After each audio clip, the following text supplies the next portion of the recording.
मंगलम भगवान वीरो मंगलम गौतमो गणी मंगलम कुंद कुंदार्यो जैन धर्मोस्तु मंगलम सर्वमंगलमांगल्यम सर्वकल्याणकारकं प्रधानं सर्वधर्माणां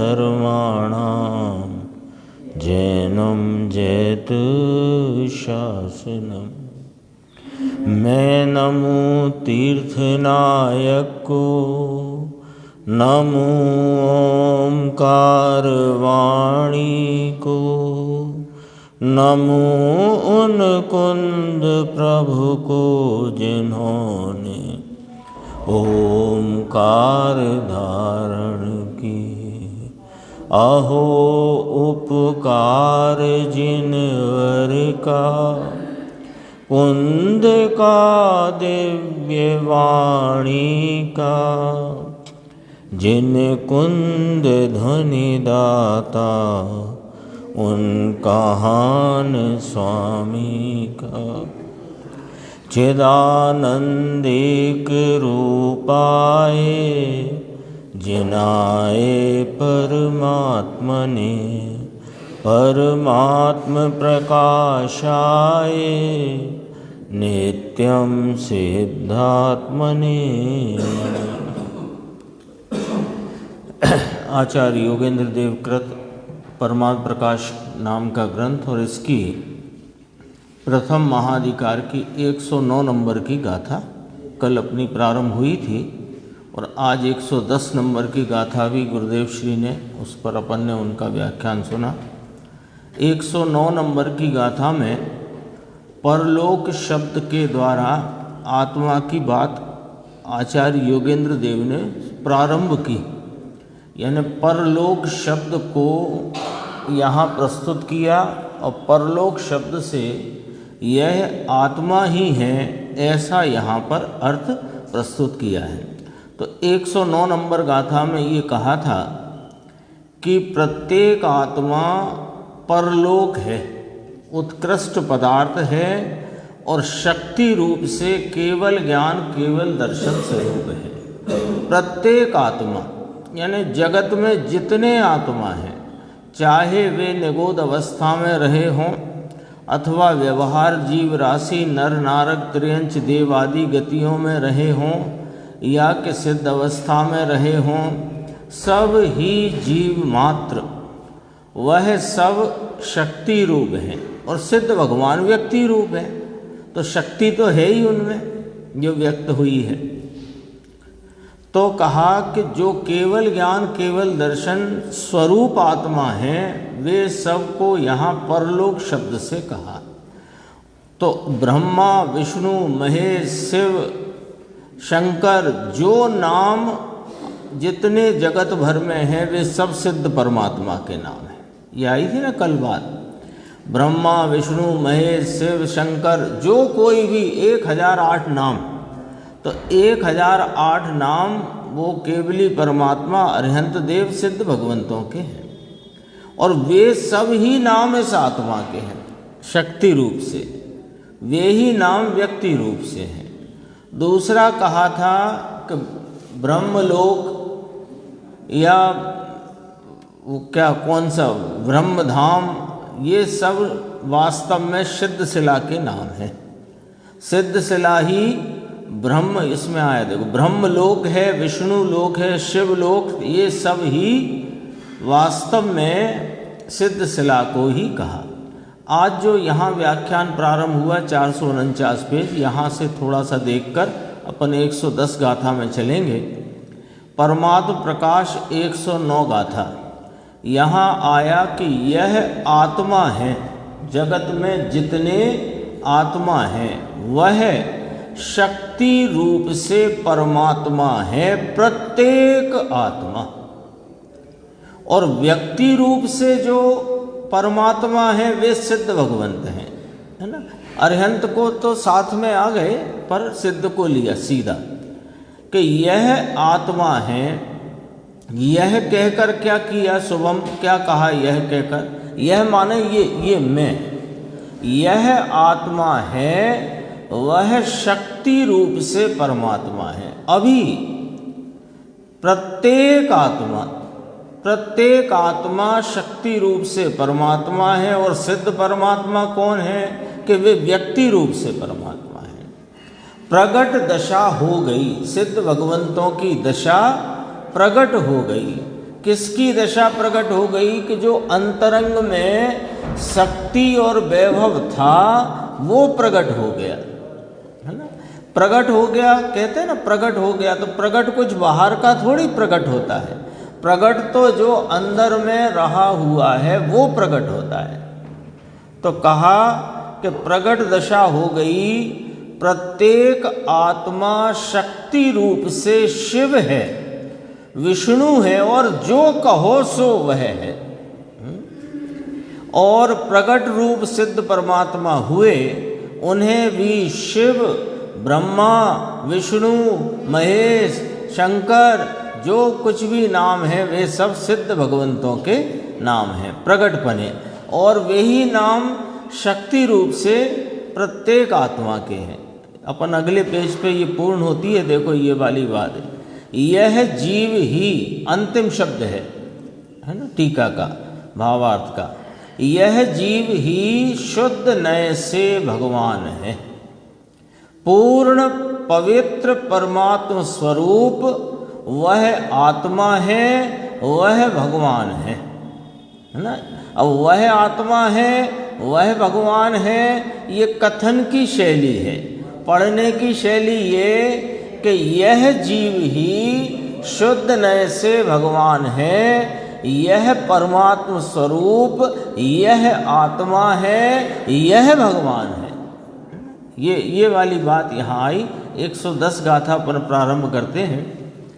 मुनिवर विंदह हम हरि, हर हम जो मणि निवसई देव, पर हम जी पर तरुणाण मऊ, शोभोच्चई पर लो। जो निवास करता मुनि मन में, हरिहर सुरपति के मन में, उत्तम से भी उत्तम है वह, ज्ञानमयी परलोक लखो। परलोक शब्द की व्युत्पत्ति या परलोक शब्द को प्रस्तुत करके यह आत्मा ही है, ऐसा पूर्व की गाथा 109 में बात आई। उसी परलोक का यहाँ पर अर्थ किया है। देखो आगे ऐसा कहते हैं कि भगवान का ही नाम परलोक है। भगवान कौन है? ये भी भगवान है और वे भी भगवान है। वे प्रकट रूप भगवान है, ये शक्ति रूप भगवान है। तो ये भी परलोक है और वे भी परलोक है। भगवान का ही नाम परलोक है। अन्वयार्थ देखो, जो आत्मदेव मुनिवर वृंदा नाम हरिहराणाम, मुनीश्वरों के समूह के तथा इंद्र व वासुदेव रुद्रों के चित्त में बस रहा है। मुनीश्वरों के चित्त में कौन बस रहा है? कि अपना चैतन्य देव। मुनीश्वर किसकी आराधना में तल्लीन है? अपना चैतन्य देव। तो वह मुनीश्वर और ये इंद्र व वासुदेव रुद्र, सम्यक दृष्टि आदि सब ले लेना। इसमें रुद्र नाम लिया है यहाँ पर, तो रुद्र पूर्व में तो भावलिंगी मुनि होते हैं, बाद में वो सब गड़बड़ होती है जो भी है। पर यहाँ पर जो मूल है संस्कृत, इसमें देखना, इसमें रुद्र नाम नहीं है। मुनिवर बिंदहम हरिहरहम, मुनिवर वृंदा नाम हरिहराणाम च जो मणि निवसई देव यो असो मनसति निवसति देवा आराध्य। यानी चित्त में बस रहे हैं का अर्थ क्या है कि मुनीश्वरों के अंतरंग में एक चैतन्य देव ही प्रधानता से, ऊर्ध्वता से, मुख्यता से आराध्य, आराधने के योग्य, लीन होने के योग्य, ध्याने के योग्य रूप से कौन है कि अपना चैतन्य देव, वह परलोक है, यहाँ ये कहा। और इंद्र और वासुदेव और रुद्रों का नाम लेकर सम्यक दृष्टि जो है ज्ञानी धर्मात्मा, उनके चित्त में भी यह चैतन्य देव ही बस रहा है। वह परस्मात् अपि पर तरह, उत्कृष्ट से भी उत्कृष्ट। पहले तो उत्कृष्ट लिया, उत्कृष्ट माने ऊंचे में ऊंचा। अब इसे 2 बार बोलो शुभम, ऊंचे में ऊंचा से भी ऊंचे में ऊंचा, सर्वोत्कृष्ट, उत्कृष्ट से भी उत्कृष्ट, ज्ञानमयी। अब ये कौन कि वही, यह मैं आत्मा, मैं भगवान, मैं परमेश्वर। तो वह ज्ञानमयी परलोकः उच्यते, उच्यते माने कहा जाता है। तो परलोक शब्द से किसको पुकारा यहाँ पर कि इस चैतन्य देव को, अपने ज्ञानमयी चैतन्य देव को पुकारा है परलोक कहकर, है ना। सामान्य भाषा में कहते हैं, उसका सब अर्थ आएगा इसमें। सामान्य भाषा में कहते हैं ना, कल भी बात की थी, इहलोक परलोक। ये तो भव भ्रमण की अपेक्षा परलोक नाम है। भव भ्रमण में ये वर्तमान भव को इहलोक कहा और भवांतर को परलोक कहा। ये यहाँ परलोक माने परम लोक, परम माने प्रधानतम, प्रधानतम माने उत्कृष्ट में उत्कृष्ट, और लोक का अर्थ यहाँ कहा अवलोकन। लोक का अर्थ किया अवलोकन। देखो अभी नीचे आएगा भावार्थ। 3 अर्थ हैं इसमें, 3 परलोक शब्द के 3 अर्थ प्रस्तुत किए। परलोक शब्द का अर्थ ऐसा है कि पर अर्थात उत्कृष्ट। अभी अपन ने पढ़ा ना अन्वयार्थ में, उत्कृष्ट से भी उत्कृष्ट। तो उत्कृष्ट माने ऊंचे में ऊंचा। परलोक शब्द का अर्थ ऐसा है कि पर यानी कि उत्कृष्ट अर्थात ऊंचे में ऊंचा कौन कि वीतराग चिदानंद शुद्ध स्वभाव आत्मा, है ना। गुरुदेव ने इसमें ये जो शब्द आया ना, वीतराग चिद आनंद, 3 शब्द हो गए ना, और फिर शुद्ध शब्द आया, 4 हो गए। वीतराग चिदानंद शुद्ध स्वभाव। वीतराग माने चारित्र की दशा बताई, और चिद नाम ज्ञान की दशा, और आनंद नाम सुख गुण, और शुद्ध नाम पवित्रता। पवित्रता और पर से मिलावट रहित। शुद्ध कहते ना, शुद्ध घी किसे कहते? शुद्ध घी माने जिसमें मिलावट नहीं। शुद्ध शब्द ही मिलावट का निषेध करने वाला शब्द है। तो क्या कहा देखो, वीतराग चिदानंद शुद्ध स्वभाव। स्वभाव कैसा है, आत्मा कैसे स्वभाव वाला है, तो 4 लक्षण रख दिए। शुद्ध कहा, चारित्र स्वरूप है नाम वीतराग, चिद नाम ज्ञान दर्शन स्वरूप है, और आनंद नाम सुख स्वरूप है। तो वीतराग चिदानंद शुद्ध स्वभाव आत्मा, उसका लोक। पर शब्द का अर्थ क्या निकला? 2 शब्द हुए ना, परलोक। पर शब्द का अर्थ आया उत्कृष्ट से उत्कृष्ट, सीधा शाब्दिक अर्थ। शाब्दिक अर्थ, फिर उसका भावरूप अर्थ। शाब्दिक अर्थ क्या आया? पर का। पर का आया परम। परम माने उत्कृष्ट। तो शाब्दिक अर्थ हुआ उत्कृष्ट। अब उसका भावरूप अर्थ क्या हुआ कि जगत में उत्कृष्ट कौन? कि अपना चिदानंद आत्मा। तो उसका विशेषण किया, वीतराग चिदानंद शुद्ध स्वभाव आत्मा। अब ये तो हो गया पर का अर्थ। अब लोक का अर्थ, उसका लोक लोक माने अवलोकन, लोकन माने अवलोकन माने लोक शब्द लोच, लोचन माने नेत्र होते ना, तो नेत्र लोचन, तो लोच माने देखना, तो लोक माने देखना, अवलोकन। अभी अपने तो सरकारी भाषा में भी अवलोकन शब्द चलता है ना, चलता है सरकारी भाषा में, कि कोई कार्यक्रम, वो कोई कार्य चलता हो सरकारी, तो उसका अवलोकन करके रिपोर्ट लगाइए, चलता अवलोकन शब्द। तो अवलोकन माने उसको देखना। अब आत्मा तो अरूप ही है, अब आत्मा कैसे देखा जाए? पर शब्द का अर्थ आ गया उत्कृष्ट वीतराग चिदानंद शुद्ध स्वभाव आत्मा। अब आत्मा अरूपी है, अरूपी को कैसे देखेंगे? अंकुर भाई बताओ, राकेश भाई, अरूपी को कैसे देखना? कि अरूपी नेत्रों से नहीं देखा जाता, अरूपी निर्विकल्प समाधि रूप अनुभव दशा में स्वरूप संचेतन आस्वादन पूर्वक देखना, ये अर्थ है इसका। देखो, अवलोकन निर्विकल्प समाधि में अनुभवना, आस्वादन करना, संचेतन करना, संवेदन करना, संवेदन माने प्रत्यक्ष उसका वेदन करना, वह यह पहला अर्थ हुआ परलोक का।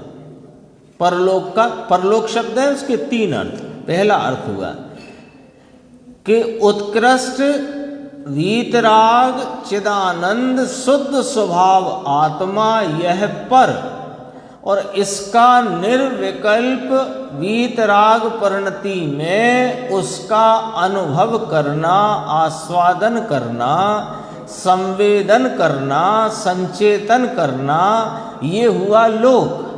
तो परलोक शब्द का अर्थ हुआ कि निर्विकल्प समाधि में अपने चिदानंद स्वरूप को अवलोकना, अनुभव करना, ये परलोक का एक अर्थ हुआ। अब दूसरा, अथवा जिसके परमात्म स्वरूप में या कि केवल ज्ञान में, परमात्म स्वरूप यहाँ पर्याय रूप लिया अब दूसरे अर्थ में। तो परमात्म स्वरूप माने जिनको केवल ज्ञान प्रकट है, ऐसे अरिहंत सिद्ध परमात्मा, तो उनके केवल ज्ञान में जीवादि पदार्थ देखे जाएं, केवल ज्ञान में जीवादि पदार्थ देखने में आते हैं, देखे जाते हैं। तो जीवादि पदार्थ कौन हुए चंद्रेश भाई? पर हुए ना। जीवादि पदार्थ स्वयं तो जानने में आ ही रहा है, वो तो पहले मैं पहली बात करी पहले बोल में। अब पर को जानता है ना केवल ज्ञान। तीन लोग को जानते हैं कि नहीं? तो तीन लोग, तीन काल को जानने वाला केवल ज्ञान, जिसमें जीवादि सब पदार्थ आ गए कि नहीं आ गए, और उन पदार्थों की पर्याय भी ले लो तो 9 तत्व हो गए। जीवादि पदार्थ आए, तीन काल तीन लोक को जानने वाला है केवल ज्ञान। केवल ज्ञान की क्या विशेषता? कि तीन काल तीन लोक को जानता है। तो तीन काल तीन लोक को जानने वाला ज्ञान, तो अब तीन काल तीन लोक को अपन कम शब्दों में और उसके व्यापक अर्थ में विचार करें। तीन काल तीन लोक बोला, इसका अर्थ व्यापक भी हो और छोटा भी हो। तो कहा कि जीवादि सर्व पदार्थ, ये हो गया तीन काल तीन लोक। अब इसमें तीन काल भी है तो सब पर्याय भी आ गई कि नहीं आ गई? हाँ, समग्र है ना। तो जीवादि पदार्थ और उनकी तीन काल की पर्याय, तो 9 तत्व हो गए कि नहीं हो गए? 9 तत्व में क्या क्या है? जीव, अजीव, पुण्य, पाप, आश्रव, संवर, निर्जरा, बंध, मोक्ष, सब आ गए कि नहीं आ गए? सारी पर्याय आ गई। जीव कहते ही समस्त जीव आ गए, अजीव कहते ही अन्य 5 द्रव्य आ गए और उनकी पर्याय आ गई। आश्रव बंध संवर पुण्य पाप आश्रव संवर निर्जरा बंध मोक्ष। आ गई ना जीव जीव की पर्याय सबकी। तो देखो केवल ज्ञान में जीवादि पदार्थ देखे जाते हैं, इसलिए उस परमात्मा का नाम परलोक है। अरिहंत भगवंतों का, सिद्ध भगवंतों का नाम परलोक है। ख्याल में आया निर्देश भाई? एक अर्थ तो खास निकल गया, पढ़ लो जरा जब तक आप आएगा अभी सामने अपने, पढ़ लो तब तक। अथवा व्यवहार नय से, अब तीसरा, ये तो था वास्तविक अर्थ, दो अर्थ। अब तीसरा अर्थ है व्यवहार नय से, कि व्यवहार नय से स्वर्ग मोक्ष को परलोक कहते हैं। स्वर्ग और मोक्ष ही क्यों लिया? हाँ, और भी तो है स्वर्ग के अलावा, 3 गतियां और हैं, और फिर हेड ऑफिस निगोद है, तो सभी है। स्वर्ग और मोक्ष क्यों लिया? इसमें गुरुदेव ने खुलासा किया है, अपन अभी पढ़ेंगे, कि जो मिथ्यात्व रूप परिणित जीव, अज्ञान भाव में परिणित जीव, आत्मा के स्वरूप के भान बिना के जीव 9वें ग्रैविक वाले स्वर्ग तक जाते हैं, उसको यहाँ स्वर्ग नहीं कहा। ये समझना आप जरा बात को, यहाँ उसको स्वर्ग नहीं कहा। यहाँ तो धर्म के फल रूप मोक्ष और शेष रह गए राग के कारण मिलने वाले स्वर्ग को स्वर्ग कहा। यानी द्रव्यलिंगी के 9वें ग्रैविक को यहाँ स्वर्ग नहीं कहा, और भावलिंगी कुंद कुंद आचार्य आदि जो संत हुए हैं, और उनका अभी चारित्र की पूर्णता नहीं होने से जो अभी उनको स्वर्ग गति है, उस स्वर्ग को स्वर्ग कहा। क्यों? कि उसको वीतरागी सर्वज्ञ देव द्वारा कहे गए धर्म के अनुसरण में मोक्ष मिलता है, लेकिन यदि चारित्र पूर्ण न हो तो स्वर्ग मिलता है। ये बात प्रवचन सार में आई है ना? उसमें आई है कि स्वर्ग के वैभव क्लेश आदि को पाता है, ऐसे करके आई गाथा, यदि चारित्र की पूर्णता ना हो तो देखो व्यवहार नय से स्वर्ग मोक्ष को परलोक कहते हैं। यहाँ स्वर्ग की परिभाषा अपन ने समझ ली। स्वर्ग माने अज्ञानी जो स्वर्ग में घूमने जाता है उसको यहाँ स्वर्ग नहीं कहा। ज्ञानी धर्मात्मा, धर्म का आराधक, स्वरूप का आराधक, आत्मा की आराधना वाला, वह अपने चारित्र भाव में पूर्णता को प्राप्त हो तो मोक्ष की प्राप्ति करता है, और कदाचित चारित्र भाव की पूर्णता न हो सके तो स्वर्ग की प्राप्ति करता है। उस स्वर्ग को यहाँ स्वर्ग कहा है। ठीक है, देखो स्वर्ग और मोक्ष का कारण भगवान का धर्म है। अब ये इतना स्वर्ग का अर्थ इतना डिफाइन क्यों किया? क्योंकि यहाँ भगवान के कहे हुए आत्म आराधना रूपी धर्म को धर्म कहा, वीतराग धर्म को, और वो धर्म से जो स्वर्ग मिले वो तो चारित्र की पूर्णता नहीं होने से मिला है। अज्ञानी को जो ऐसे ही टहलने घूमने मिलता है उसको यहाँ नहीं लेना, क्योंकि वो तो धर्म में परिणित ही नहीं है। धर्म तो उसकी परिणति में उद्भव ही नहीं हुआ, जन्म ही नहीं हुआ है। तो स्वर्ग और मोक्ष का कारण किसको कहा? भगवान का धर्म। भगवान का धर्म माने सर्वज्ञ द्वारा कहा गया, आत्मा अनात्मा का स्वरूप जानकर, अनात्मा का लक्ष्य छोड़कर आत्मा के लक्ष्य में वर्तते हुए आत्मा की आराधना करना, इसका नाम भगवान का धर्म है। राग की आराधना करना वह वीतरागी सर्वज्ञ का धर्म नहीं है, उसे भगवान का धर्म कहते नहीं। व्यवहार रत्नत्रय में पड़े रहना, ये अब व्यवहार रत्नत्रय है नहीं, पर वो तो कोई अपेक्षा अपन नाम रूप कह रहे हैं। यानी व्रत उपवास दया दान आदि के परिणाम में रहे और उससे स्वर्ग मिले, तो वो स्वर्ग को यहाँ स्वर्ग नहीं कहा, क्योंकि वो धर्म नहीं कहा, उसे धर्म नहीं कहते। धर्म कब हुआ कि भगवान सर्वज्ञ देव ने जो आत्मा का स्वरूप कहा। एक बात नोट कर लो कि इस जगत में आत्मा का स्वरूप कहने वाले एक सर्वज्ञ देव ही है। अन्य जो कोई आत्मा जीव ये सब कहते हैं, उन्हें पता नहीं है जीव आत्मा ज्ञान स्वरूप वस्तु इसका क्या स्वरूप है। मात्र एक सर्वज्ञ देव ही उसका स्वरूप कहते हैं। तो वे आत्मा का भी कहते हैं और अनात्मा का भी कहते हैं, यानी जो आत्मा नहीं उनका भी कहते हैं। तो दोनों का कहकर क्या हुआ, दोनों का कहकर क्या हुआ कि दोनों का कहकर ये हुआ अनात्मा का लक्ष्य छोड़ना और आत्मा की आराधना करना, इसका नाम धर्म है।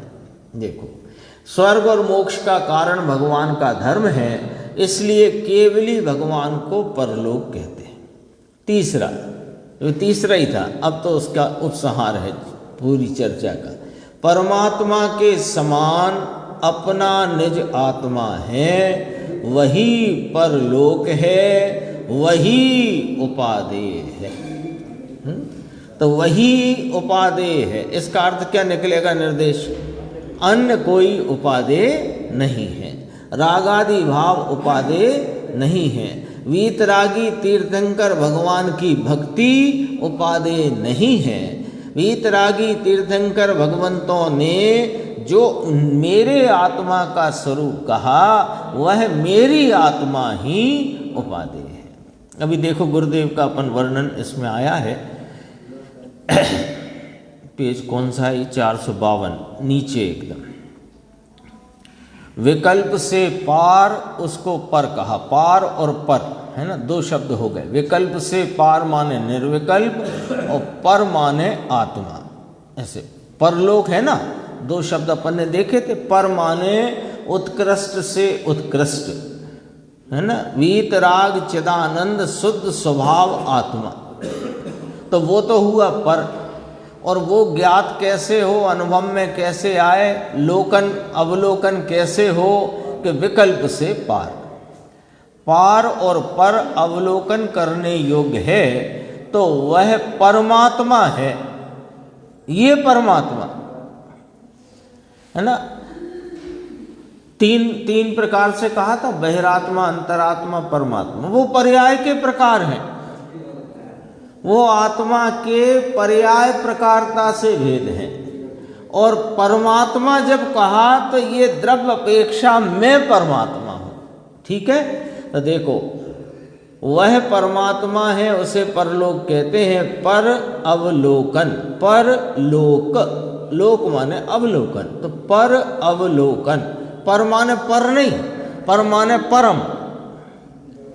लोक यन्ते यति लोकः, राग से निमित्त से भिन्न पूर्णानंद परमात्मा अपना स्वरूप, वह अवलोकन योग्य है। और वह पर से भिन्नता का अवलोकन, उसका नाम परलोक है। कहो समझ में आया? ऐसी बात है, इसको परलोक कहा जाता है। और अर्थ आएगा, देखो नीचे इसी पृष्ठ पे नीचे, राग रहित शांति, वीत रागी शांति द्वारा वह पर यानी सर्वोत्कृष्ट चिदानंद वीत राग उसका, ये हुआ विषय पर। और लोक वो क्रिया, लोक है ना, लोक माने अवलोकना, उसको अनुभव करना। तो किसका अनुभव करना? कि सर्वोत्कृष्ट चिदानंद वीतराग वस्तु आत्मा उसका निर्विकल्प समाधि में अवलोकन करना, देखना, उसका नाम परलोक है। व्याख्या अलग है भाई, ये तो समझ में आया। परलोक ये दो शब्द हैं। पर अर्थात उत्कृष्ट वीतराग चिदानंद शुद्ध स्वभाव, ये पर की व्याख्या हुई। अब लोक, लोकयन्ते इति लोकः आया ना, अभी अपन ने पढ़ा। लोकयन्ते माने अवलोकन। अवलोकन का अर्थ है कि राग रहित वीतरागी शांति द्वारा उसका अनुभव करना, उसे अवलोकन कहा जाता है। कैसे अवलोकन हो सकता है? अपन ने बात की, आँखों से तो अरूपी पदार्थ है, अमूर्तिक वस्तु है, तो अवलोकन तो उसका अनुभव दशा से ही होता है। उसे परलोक कहते हैं। कहा कि ऐसी व्याख्या कभी सुनी नहीं होगी, परलोक की ऐसी व्याख्या है ना, अद्भुत, एकदम निराली व्याख्या है। परलोक माने अपने उत्कृष्ट परम पदार्थ को आत्म निर्विकल्प अनुभूति में अनुभव करना, उसका आस्वादन करना, इसका नाम परलोक है। गजब की व्याख्या है। गुरुदेव ने कहा ना कि परमात्मा प्रकाश, यह परमात्मा इसका प्रकाश, प्रकाश माने अवलोकन करना।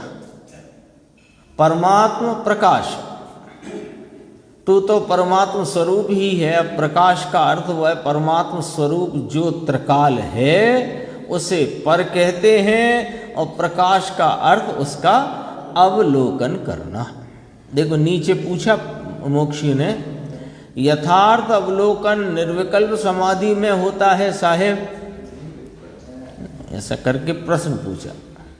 यथार्थ अवलोकन निर्विकल्प समाधि में होता है क्या, ऐसा प्रश्न। तो उत्तर, वहां ही दिखता है। वाकई यह आत्मा अरूपी अमूर्तिक ज्ञानादि गुणों का धारी, ये और कहीं दिखता ही नहीं।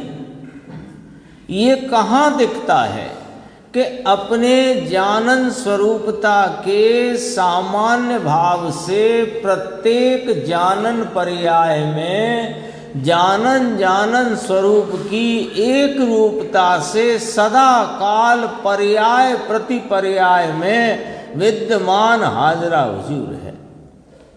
और कहाँ दिखेगा? देखना है ना आत्मा, किस किस को नहीं देखना वो बताओ, क्योंकि देखने वाले तो सभी हैं, सभी को देखना है ना आत्मा। एक ही बात है। निर्विकल्प समाधि कहकर के, समाधि माने आदि व्याधि उपाधि से रहित परिणति, उसका नाम समाधि है ना।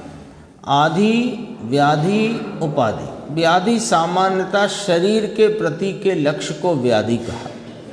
आदि अन्य जो पर निमित्त हैं उन्हें आदि कहा, और उनमें जो लक्ष्य जाने से उत्पन्न होने वाला जो राग देश का परिणाम है उसे उपाधि कहा। आदि व्याधि उपाधि तीन हुए ना। तो आदि व्याधि में आदि माने दूर वाले पर पदार्थ, और व्याधि शरीर के रोग आदि कहते हैं, बस शरीर को ही पकड़ो सीधा। तो आदि माने बाह्य पदार्थ, पर पदार्थ, अन्य निमित्त, पर निमित्त, और शरीर, इन दोनों का लक्ष्य छोड़कर और इनके लक्ष्य से उत्पन्न होते जो रागादि भाव हैं उनका लक्ष्य छोड़कर आदि व्याधि उपाधि, इनसे रहित जो परिणति है उसका नाम है समाधि। तो वीतराग निर्विकल्प समाधि कहो, अथवा वीतराग भाव कहो, या उपयोग द्वारा मन इंद्रिय का अवलंबन छोड़कर सीधा उपयोग स्वरूप में लीन होए, वो वाली बात, एक ही बात है, एक ही अर्थ है। देखो दो पंक्तियां हैं लेकिन गजब की बात है। वहाँ ही दिखता है, यहाँ से अपने को विचार करना है कि यह चैतन्य तत्व यानी कि मैं सर्वोत्कृष्ट, वीतराग चिदानंद शुद्ध स्वभाव स्वरूप आत्मा ये कहाँ दिखेगा? भाई देखो, तो आपसे आप अपन मान लो यात्रा में जाते हो, कहीं कार से जाते हो, तो आगे बैठे व्यक्ति ने कहा देखो देखो कितना सुंदर मंदिर निकल आया या दिखा, तो अपन ने कहाँ कहाँ पूछते हो कि नहीं, कितना सुंदर। अथवा शिखर जी जा रहे हैं तो वो देखो पार्श्वनाथ भगवान की टोंक दिख रही, कहाँ कहाँ। तो जब उन्होंने कहा कि इस परम उत्कृष्ट वीतराग चिदानंद शुद्ध स्वभाव आत्मा को देखना, तो पूछो कहाँ मिलेगा, कहाँ दिखेगा? नहीं पूछोगे, नहीं पूछोगे तो इसका मतलब देखना नहीं है।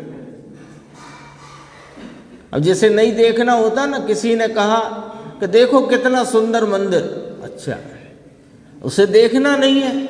और जिसे देखने की अंदर जिज्ञासा हो तो कहेगा कहाँ कहाँ देखें, इस तरफ देखना कि इस तरफ देखना, पूछेगा।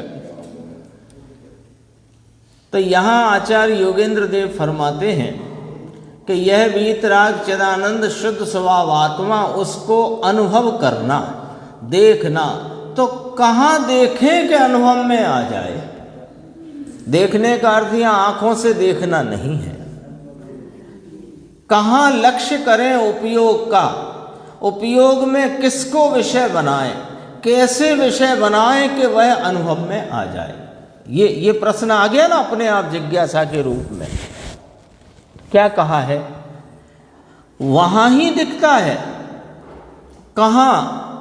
कि जो देखने का भाव है ना, यानी जो जानने का परिणाम है ना, जो जानना प्रति समय हो रहा है ना, उस जानने के प्रति समय के जानने रूप परिणाम में जो एक रूपता से, जानन स्वरूपता से जो विद्यमान है, वहां देखो। जो जानने में आ रहा है उसे मत देखो।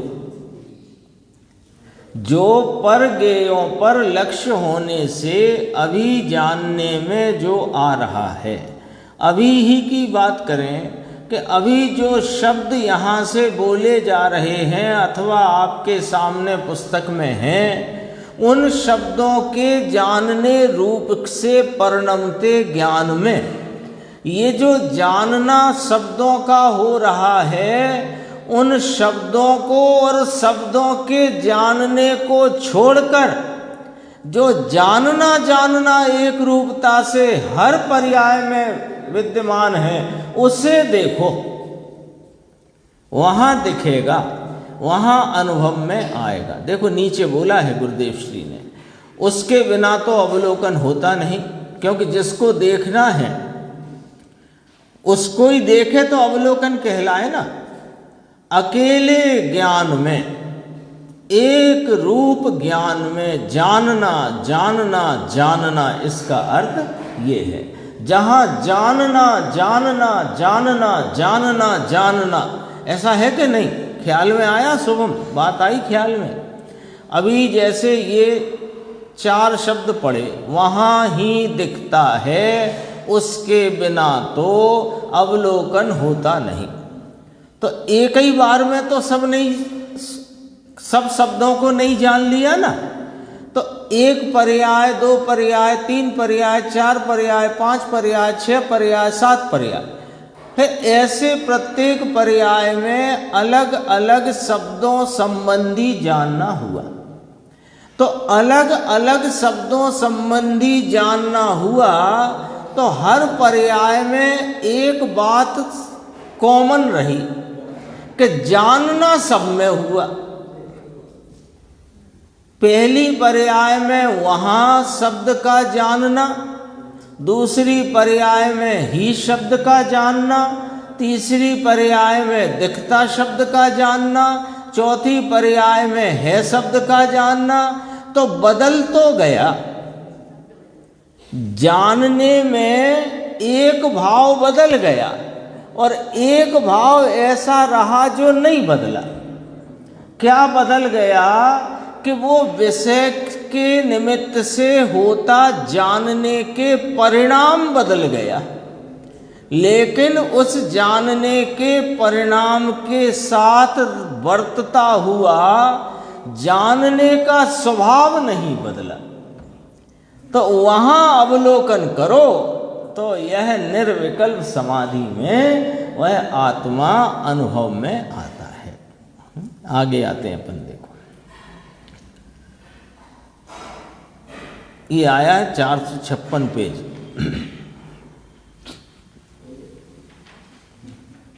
इसमें आया ना, ये एक मंगलाचरण बोला जाता है, गुरुदेव भी बोलते हैं, ओमकारम बिंदु संयुक्तम नित्यम ध्यायन्ति योगिनः काम दम मोक्ष दम चय एव ओमकाराय नमो नमः।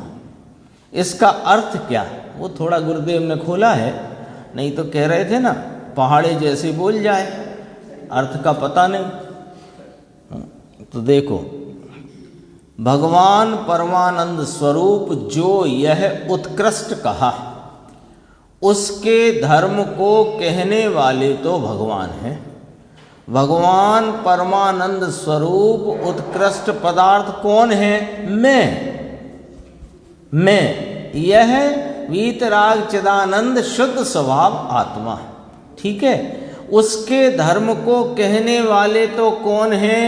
कि वे वीतरागी सर्वज्ञ देव भगवान। तो उन्होंने क्या कहा?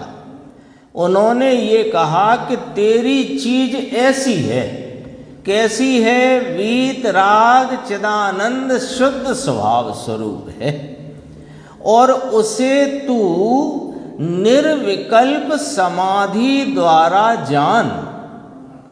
अपना वीतराग चिदानंद शुद्ध स्वभाव रूप आत्मा वह तुम हो। तुम उसको अपनी वीतरागी परिणति में, यानी कि निमित्तों से, राग से और पर्याय मात्र का लक्ष्य छोड़कर उस चैतन्य तत्व सामान्य को वीतराग भाव द्वारा जानो।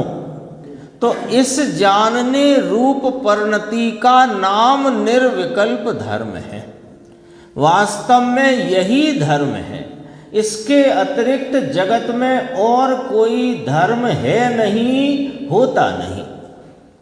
धर्म की परिभाषा आई, क्या आई धर्म की परिभाषा? कि अपना वीतराग चिदानंद शुद्ध स्वभाव स्वरूप आत्मा, उसको निमित्त से, राग से और पर्याय मात्र से लक्ष्य छोड़कर इस एक चैतन्य सामान्य को अपनी वीतराग परिणति में अनुभव करने का नाम धर्म है।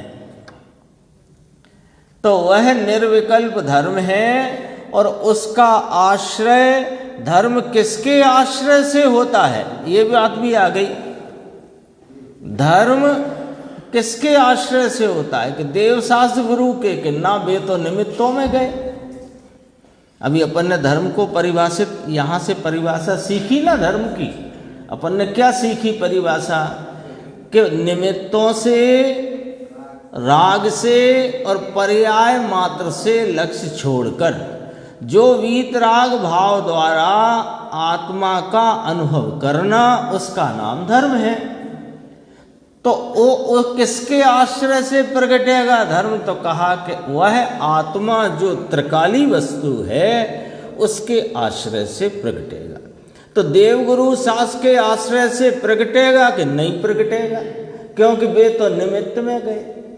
अच्छा, तो भक्ति दया दान के आश्रय से कि ना, वो तो राग में गया। तो वो जो जानने की पर्याय में जो पलटन हो रही है उसके आश्रय से कि नहीं, वो तो पलट जाता है, वो आश्रय नहीं ले सकते उसका। तो फिर आश्रयभूत बचा कौन? कि वीतराग चिदानंद शुद्ध स्वभाव रूप सामान्य सामान्य सामान्य हर विशेष से रहित एक रूपता ध्रुवता को प्राप्त त्रिकाली गायक भगवान, वह आश्रय करने योग्य और उसका आश्रय लेने से जो परिणति आनंद भाव की, वीतराग भाव की प्रकट हो, उसका नाम धर्म है। ये इसका अर्थ चल रहा है भैया। ओमकार बिंदु संयुक्तम नित्यम ध्यायन्ति योगिना कामदम मोक्षदम चैव ओमकाराय नमो नमः। देखो अर्थ कितना गंभीर है। यह भगवान ने कहा और उस निर्विकल्प समाधि से मुक्ति होती है और पूर्ण वीतराग ना हो और राग बाकी रह जाए। बीच में राग तो आता है, क्योंकि एकदम से तो वीतराग हो नहीं जाता, तो राग तो आता है। अब बीच में जो राग आता है उसे व्यवहार से धर्म कहा जाता है। व्यवहार से धर्म कहा जाता है कि व्याख्या क्या निकल कर आएगी कि है नहीं और कहना उसका नाम व्यवहार है। तो व्यवहार से धर्म कहा या व्यवहार धर्म कहा जाता है। उस राग का फल स्वर्ग है। कौन से राग का? जो वीतराग स्वरूप की आराधना में लगे हुए आराधक हैं, उनके अभी जितना शेष राग है वो शेष राग व्यवहार धर्म कहलाता है, व्यवहार रत्नत्रय कहलाता है। उस राग का फल स्वर्ग है। इसका नाम कामदम। कामदम माने स्वर्ग और मोक्षदम माने मोक्ष। तो कामदम का माने स्वर्ग का देने वाला और मोक्षदम माने मोक्ष का देने वाला। तो वो एक वीतराग स्वरूप भगवान की आराधना रूपी धर्म, वह जिनको वर्तता है उनको या तो स्वर्ग की प्राप्ति होती है और पूर्ण चारित्र प्रकट हो तो मोक्ष की प्राप्ति होती है। ये इसका अर्थ है। देखो अभी दो अर्थ बाकी है ना अपने भावार्थ के, जल्दी से देखते हैं। निर्विकल्प समाधि में अनुभवना, वह परलोक है, एक अर्थ हो गया। मूल अर्थ तो यही है। फिर अब उसके साथ में दो अर्थ और हैं। एक शब्द हुआ, दूसरा अथवा जिसके परमात्म स्वरूप में या केवल ज्ञान में जीवादि पदार्थ देखे जाएं, जीवादि पदार्थ देखे जाएं, इसलिए उस परमात्मा का नाम परलोक है। समझ में आया? परमात्म स्वरूप में यानी केवल ज्ञान में जीवादि पदार्थ देखे जाएं, पर पदार्थ देखे जाएं, इसलिए परलोक आत्मा को कहा जाता है। यहाँ परलोक का अर्थ क्या आया कि पर नाम जीवादि पदार्थ को जानना, लोकन, अवलोकन, जानना। वहाँ पर का अर्थ था अपना आत्मा, यहाँ पर का अर्थ है पर पदार्थ। दूसरा अर्थ किया। अब तीसरा अर्थ क्या कहा, अब जरा रिपीट करते हैं, है ना, रिवीजन। पहले तो यह कहा कि सर्वोत्कृष्ट चिदानंद वीतराग शुद्धात्मा को निर्विकल्प समाधि से अवलोकन करना, अनुभव करना, इसलिए उसे हम परलोक कहते हैं।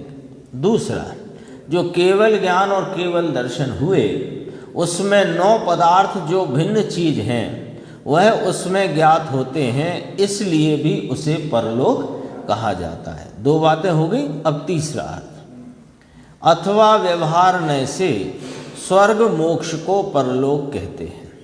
स्वर्ग और मोक्ष, तो स्वर्ग और मोक्ष का कारण कौन कहा? कि भगवान का धर्म।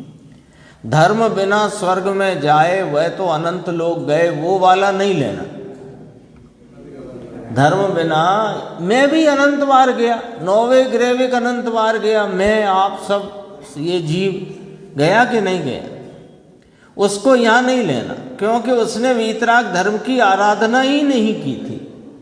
और जिसने वीतराग धर्म की आराधना की, आराधना का फल वास्तव में तो मोक्ष की प्राप्ति है, वास्तव में तो। लेकिन कदाचित आराधना पूर्ण न हो सके तो 1-2 भव स्वर्ग आदि के होते हैं। जैसे अपने सामने उदाहरण है 5 पांडवों में नकुल सहदेव का। वो चारित्र भाव अथवा आत्मा की आराधना पूर्ण ना हुई, 5 में से 3 की हुई।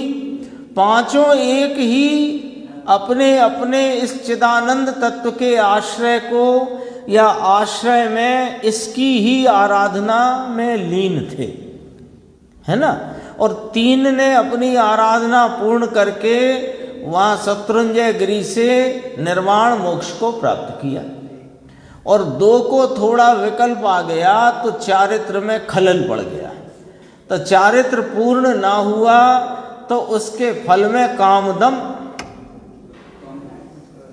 और 3 को मोक्षदम आ गया ख्याल में। 2 को कामदम और 3 को मोक्षदम। क्यों? कि वे वीतराग भगवान के द्वारा कहे हुए धर्म की आराधना में लीन थे। पूर्ण नहीं हुआ तो स्वर्ग हुआ, लेकिन ऐसे घूमता रहता है ये स्वर्ग आदि में, उसको यहां नहीं लिया। धर्म बिना स्वर्ग में जाए वो तो अनंत लोग अनंत जीव गए, वो नहीं। परंतु जिसने भगवान आत्मा का शुद्ध चिदानंद का अनुभव किया, धर्म का अनुभव किया, और उसमें जो राग बाकी रहता है वह स्वर्ग में जाता है, तो उसे परलोक कहा जाता है। मोक्ष भी मिला, वह भगवान का धर्म है। जो कहते हैं, भगवान ही कहते हैं ना, भगवान क्या धर्म, भगवान ने क्या बताया है धर्म? एक वीतराग स्वरूप आत्मा की वीतरागी आराधना। एक दिन अपन ने चर्चा की थी, काफी दिन हो गए, जिनाज्ञा किसे कहा आता ना, जिनाज्ञा का की विराधना नहीं करना, जिनाज्ञा को मानना, जिनाज्ञा का आदर करना, ये सब आता है। जिनाज्ञा क्या है कि एक वीतराग स्वरूप आत्मा, इस वीतराग स्वरूप आत्मा के आलम्बन से वीतरागी परिणति में प्रवर्तन करना और पूर्ण वीतरागता की प्राप्ति करना, यह जिनाज्ञा है। ये जिनाज्ञा है ना। तो यही वीतराग भगवान का धर्म है। दया दान पूजा व्रत करना, ये भगवान ने कहा है कि नहीं कहा? बोलो भैया। भगवान ने कहा है कि मुन्ना लाल जी साहब, कहा है कि भगवान ने कि दया दान व्रत पूजा आदि करो धर्म होगा? नहीं कहा। तो शास्त्रों में लिखा है कि शास्त्रों में लिखा है, तुमने पढ़ा नहीं ठीक से। वो तो जिन्होंने आत्मा की आराधना में प्रवृत्त होकर मोक्ष मार्ग प्रकट किया है, उनको अभी जब तक पूर्णता नहीं है तब तक ऐसे राग, इसी प्रकार के राग उनकी उस भूमिका के योग्य आते हैं। उस राग का ज्ञान कराया। अभी और पॉइंट है इसमें, राग का ज्ञान कराने नहीं कराया। वहाँ चरणान योग में जितने इस भूमिका में इस प्रकार का राग, यानी श्रावक को इस प्रकार का राग, मुनिराज को इस प्रकार का राग होता है, ज्ञानी धर्मात्मा अविरति सम्यक दृष्टि को इस प्रकार का राग होता है। ये राग का ज्ञान कराने नहीं कराया, उस राग के द्वारा अंतरंग वीतरागता का ज्ञान कराने के लिए कराया है। क्योंकि मोक्ष मार्ग तो वीतरागता है। ये वही वाली बात है, वो टंकी वाला उदाहरण है। बच्चे को भेजा, देखो कितनी टंकी भर गई। उसने वहाँ से जवाब दिया 2 बीता खाली है, 1 फुट खाली है। अब बीता कई लोग नहीं, शुभम नहीं समझे हो तो, है ना। 1 फुट खाली है। तो हमने तुमसे भरा पूछा था कि खाली पूछा था? कि तुमने भरा पूछा था और हमने भी भरा ही बताया है। तुमने पूछा था कितनी भर गई, हमने भी भरी बताई है। पर बताने की भाषा ऐसी है कि 1 फीट खाली है, यानी 1 फीट रह गई है, बाकी भर गई है। ऐसे जितना चरणान योग में राग का कथन है वो इसके लिए, इस हेतु से। नीचे थोड़ा सा है, बहुत गंभीर है, पढ़ने जैसा ही है, बस पढ़ लेते हैं। ऐसी गजब बातें लोगों को खुद बाहर का करना हो तो ठीक पड़े, है ना। बाहर के करने में क्यों ठीक पड़ता है? तो महावीर भाई, क्योंकि बाहर करने में दो बातें होती हैं, एक तो खुद कुछ करता हुआ दिखाई देता है और दूसरा पीछे पीठ थपथपाने आ जाता है, वाह भाई वाह, वाह भाई वाह। तो इसको बड़ा मज़ा आता है इसमें, है ना। बाहर का कुछ करना हो तो ठीक पड़े, परंतु उसमें बाहर का करने का है ही नहीं। धर्म मार्ग में वीतराग परमात्मा द्वारा प्रतिपादित धर्म मार्ग में बाहर कुछ करने का है ही नहीं।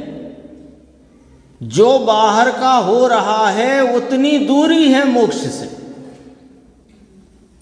व्यवहार रत्नत्रय की वांछा भी समकिति को नहीं होती, क्योंकि वह परिग्रह है, परिग्रह है। वो व्यवहार राग है, वह परिग्रह है। अपना मानना वह तो परिग्रह है, मिथ्यात्व है। समझ में आया? अब अपना कैसे मानता है राग को, कि उसमें लाभ माने तो अपना मान लिया। तो अपना मानना वह तो परिग्रह है, मिथ्यात्व है।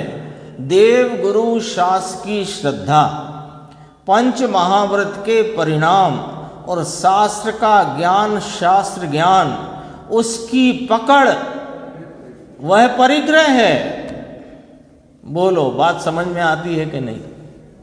महावीर भाई देखो कितनी गजब की बात है। देव गुरु शास्त्र की श्रद्धा, व्यवहार श्रद्धा, उसकी पकड़। व्यवहार श्रद्धा तो धर्मात्मा को होती ही है, लेकिन पकड़ नहीं होती है। और अज्ञानी उसकी पकड़ में धर्म मानता है। देव गुरु शास्त्र की श्रद्धा, पंच महाव्रत के परिणाम और शास्त्र का ज्ञान, शास्त्र ज्ञान, उसकी पकड़ वह परिग्रह है, क्योंकि वह तो विकल्प है, राग है, और राग को अपना माने वह परिग्रह हो गया। ज्ञानी को परिग्रह और पर की वांछा यह दोनों नहीं है। ये आया है समय सार गाथा 210। अपरिग्रहो अनिच्छो भणिदोणाणी, है ना, उसको ज्ञानी कहा। जो अपरिग्रही है, अनिच्छुक है, उसको ज्ञानी, भणिदोणाणी, उसको ज्ञानी कहा। शुभ राग है वह मेरा है, ऐसा ज्ञानी को परिग्रह नहीं है।